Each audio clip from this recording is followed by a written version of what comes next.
Hi folks, this is Rachel McWhorter, your instructor for English 1022. I'm going to be a bit of a disembodied voice today just because I want us to focus on the screen and make sure that you're comfortable navigating our class and have a general sense of how it works.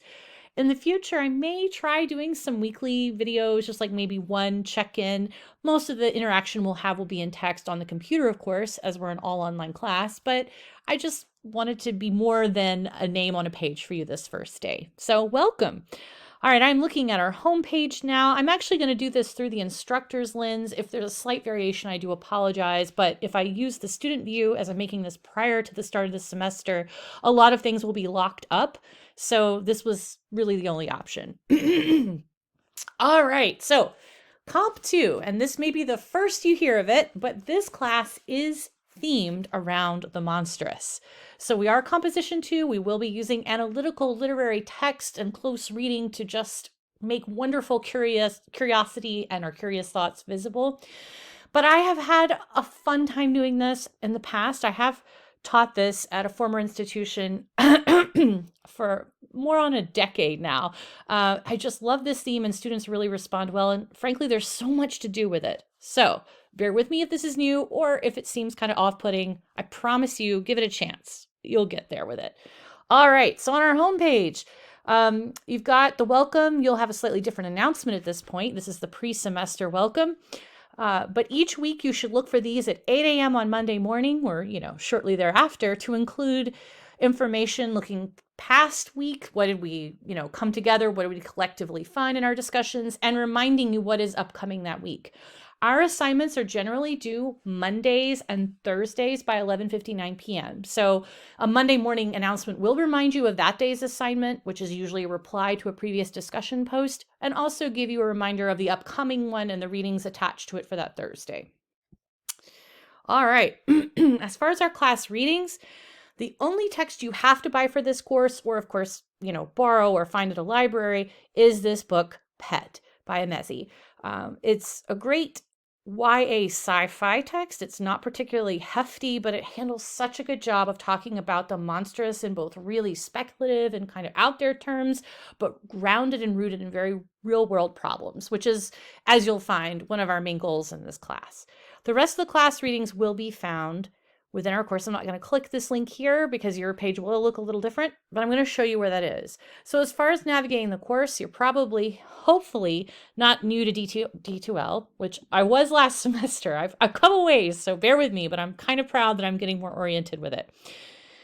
When you go to the table of contents, primary areas of focus will be this overview, which is a preset name. I'm not wild about it, but that's where I put my syllabus. It will be in a PDF form. And it will be updated. So anytime we make a slight change, which I don't anticipate doing much with the online classes, I really like to keep them locked in because that's sort of our anchor. Whereas when I have classes that meet in person, they do get to be a little bit more fluid. But check through this. I'm not going to go through every little bit, but I want to draw your attention to a couple of things. First of all, how you can contact me, where, when, how, all that information is in this top portion. Please feel free to message me or as the email both come to the same place. And my office hours here, the first ones listed are those in my actual office on West Campus in 3352, but I also offer a Zoom option on Wednesdays and by appointment generally, and I can meet by Zoom in person times as well. Like if you, as my online class, in person may not be a great option for you ever, but I'm available to you during those times. And here's the link. My only suggestion is if you're going to Zoom, give me a heads up because I would hate to have everyone pop in at the start of the hour. I mean, I should be so lucky to have folks lining up for office hours, but you never know. So just a little heads up on that. In terms of grading, I use a weighted grading system if you've had me before, and I'm so excited to see, as many of you have, this won't be unfamiliar to you. A little bit of a different breakdown in terms of percentages, but you can unpack these here. A big part of them are these discussion board posts, as probably comes as no surprise to you with an online class. There will also be some additional assignments that are due that are not major papers, but will be submitted online. And I know that can get kind of confusing, but on D2L, those are listed separately under assignments. Excuse me. And those will be, when they're not discussion board posts, only I and you will be able to read them, not all of your classmates. Just so you'll know the distinction. The book Pet I mentioned at the start of the class, the only one you have to buy on your own, we'll be reading that in little increments throughout the semester. So I just want to draw your attention to that. It's a little unusual. And those dates are in the syllabus, but I've also put them here. So the first reading of that is due a week 6 with a corresponding reflection, then week 12, and then wrapping it up in week 14. So we have a little while, but get the copy of that as you can. And of course, the major essays will be a huge component of any comp class. We're no exception. These are the titles of the essays. Each unit will have the full assignment sheet for those and a lot more information, but this is just to give you a point of reference for now and a general idea of the scope. Please don't let that be too daunting. They will all include outside sources or primary and sometimes primary and secondary texts, with the exception of this final reflection, which again, if you've had me in Comp 1 before, most of you in any case, except for the one that I inherited from lovely Professor Coffee, final reflection is a part of my classes typically. That's just a chance for you to look back on what you've done. It's much like a journal entry in first person, so don't put the weight on that as though it is a hefty pre-written essay. The others are, though. In terms of attendance and participation, I just need you to regularly check in and be present, as any online class would require. I will caution that for some folks, the online class can feel, my analogy is it's an ant farm, and like you can check in on it, and oh look, there the ants are going through the tunnels today. Like it can carry on well without you, and you will forget about it and come back and be like, wow, they've built a whole new tunnel over here. I forgot to come in last week. So if you know you have accountability issues or you can get a little sidetracked, I would build in some more check-ins for yourself. I've got all the deadlines for the course already set. As I said, with the online course, I think that's very critical as an anchor. So you can go ahead and plan that out right up through May 12th, which is the end of our term. And lastly, this got bumped onto the next page, but I do want you to know I'm very understanding of life intervening and things happen. So if there's an extenuating circumstance, reach out to me, keep in touch with me. I'm more than happy to, work with you on that. Obviously, we wouldn't want that to come up regularly, and we don't want it to distract from your overall performance in the course, but please don't, go silent on me, disappear if something is bad. Online class can sometimes be a space for that. I want to discourage it. Some awesome resources, but these are boilerplate that I put in all of my classes, so I'm not going to go over them, but that doesn't mean you shouldn't look at them, especially if you think they might apply to you, or if you haven't used something like the Writing Center. Definitely will be using the library. Same thing here. We want everyone to feel welcome in this class. I can't emphasize that enough. That is not just me paying lip service to an important idea of diversity, but my genuine belief here. So if any of these things are concern to you here, elsewhere, anywhere on Century College campus, you need to consult these resources. And if I can help, granted, I'll probably just be sending you to someone who's an expert in that, but please feel free to reach out. Again, I want you to feel like you can. All right. Now we get to the good stuff. All right, this is your class schedule for the semester. As I mentioned at the top of the video, Mondays and Thursdays are our hotspots for this class when deadlines are typically going to be, almost without exception. And that's 11:59 p.m. on those days. So that's how I've marked out this for you. I have this little column over here just to help you to get a sense of what's coming up so a big reading doesn't pop up on you out of nowhere. But as you can see, you can check in on this, look ahead, all you need. Now, these hyperlinks, I use them with some caution towards you, and I got exhausted from doing them, so I have to pick them up from the spring break onward. They should work to the links, but sometimes they open to the professor's version no matter what I try, and that, of course, will give you some sort of error message. So if they don't, not to worry, it'll be linked in the announcements and will work. And also, of course, you can find it within over here the content of the course. But I just try to give you a bunch of ways so that we can't miss an assignment. Again, you're welcome to look ahead to this and, essentially plan your semester. With very little exception, we should keep to this schedule. All right. And if we do extend something, it will be to your benefit. I will not have some new assignment pop up out of the blue due in the immediate future. All right, so that is your syllabus or overview, as D2L prefers to call it. The rest from here, you'll want to jump in, as I mentioned in the announcements, to this Welcome Start Here unit, which is our quick preliminary unit to the semester. You can find out how about the course works, and then we'll end with a survey. That's just me finding out about your ideas. It's anonymous, so please feel free to share openly.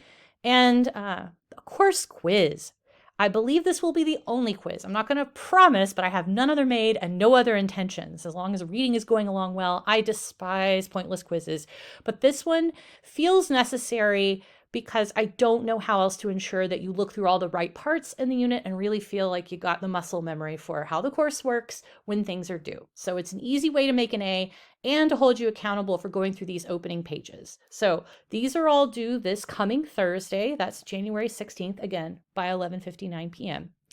And the last thing that you've got due is this acrostic poem. It's just another take on the introduction icebreaker kind of activity.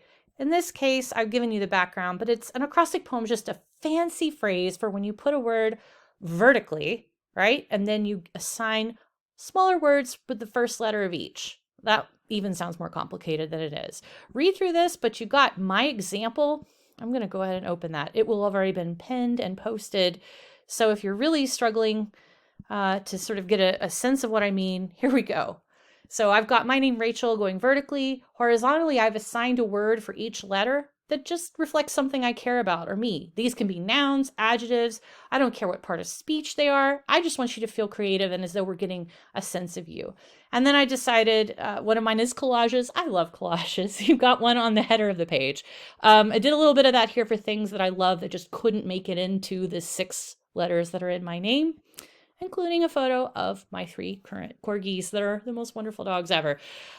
You are welcome to include photos if you want something of yourself or your pets. I understand if anonymity is better online, so these can just be pictures of things that you love. You don't have to follow this format, but I do basically just want you to at least have your first name or the name you prefer to be called in the class and some little identifying characteristics there. It'll help go a long way in the fact that we're online and we become these silhouetted pictures to each other, then we'll actually know. And then, of course, as you might guess, you want to reply to at least 2 of these. So the first posting of this, let me back up, is due this Thursday. And then by Monday at 11:59 p.m., you'll want to have replied to at least 2 classmates. But always you're welcome to reply to more. That's just the minimum to kind of make sure everyone keeps the conversation going. All right? Whew, this was longer than I meant for it to be. Other than that, I think we're good to jumping in. I won't go too much into these other units, but feel free to explore them if it will let you. Realize I have the dates that might lock them up. You can definitely look at Unit 1. Most units will have a general introduction page, such as this one, Unit 1, What is a Monster? The assignment essays, so what that essay is going to look like, go ahead and give those a glance. There'll be PDFs that'll have all the deets on there. And then each unit will introduce a literary tool or 2 that we're going to spotlight as just basically further growing your literary toolkit that you can use when you're analyzing. They're not exclusive to this text. You're not limited to only using those literary tools in this unit. It's just giving you a leg up and expanding your vocabulary as your toolkit on this.